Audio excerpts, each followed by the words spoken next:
പിണറായി വിജയൻ രാഹുൽ ഗാന്ധിയെ എതിർക്കുന്നത്, രാഹുൽ ഗാന്ധിക്കെതിരായിട്ട് മോശമായ പരാമർശം നടക്കുന്നത് അമിത്ഷായുടെയും നരേന്ദ്രമോദിയുടെയും ഗുഡ് ബുക്കിൽ കയറാൻ വേണ്ടിയിട്ടാണ്.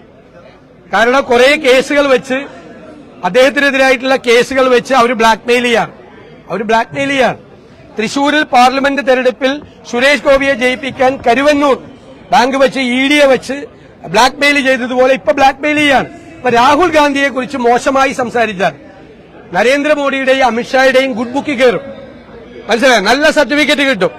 അതിനുവേണ്ടി അവരുടെ മുന്നിൽ 90 ഡിഗ്രിയിൽ കുനിഞ്ഞാണ് ഈ മുഖ്യമന്ത്രി നിൽക്കുന്നത്.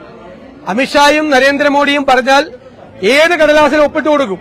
PM ശ്രീയിൽ ഒപ്പിട്ട് വന്നിട്ട് CPIക്കാര് അതിൽ ഒപ്പിടരുത് എന്ന് വാശി പിടിക്കുമ്പോൾ ഒപ്പിട്ട കാര്യം മറച്ചുവെച്ച് മന്ത്രിസഭാ യോഗത്തിൽ ഇരുന്ന കേരളത്തിലെ ആദ്യത്തെ മുഖ്യമന്ത്രിയാണ് പിണറായി വിജയൻ. സ്വന്തം മന്ത്രിമാരെ പോലും കബളിപ്പിച്ചു. ഒപ്പിട്ടിട്ടാണ് അവിടെ വന്നിരിക്കുന്നത്.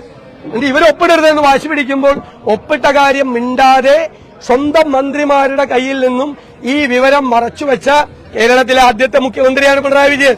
അപ്പൊ അവരെ സൂചിപ്പിക്കാനാണ് പറയുന്നത്. ഈ രാജ്യത്തെ കൊച്ചുകുട്ടികൾക്ക് പോലും അറിയാം, ഫാസിസത്തിനെതിരായി, ഏകാധിപത്യത്തിനെതിരായി, വർഗീയതയ്ക്കെതിരായി, നരേന്ദ്രമോദി സർക്കാരിനെതിരായി സന്ധിയില്ലാത്ത പോരാട്ടം നടത്തുന്ന നേതാവാണ് രാഹുൽ ഗാന്ധി. അദ്ദേഹത്തെ വേട്ടയാടുകയാണ്. അദ്ദേഹം പറഞ്ഞില്ലേ, 55 മണിക്കൂറാണ് അദ്ദേഹത്തെ ED ചോദ്യം ചെയ്തത്. എന്താ, ധാരണ പുറത്താണോ?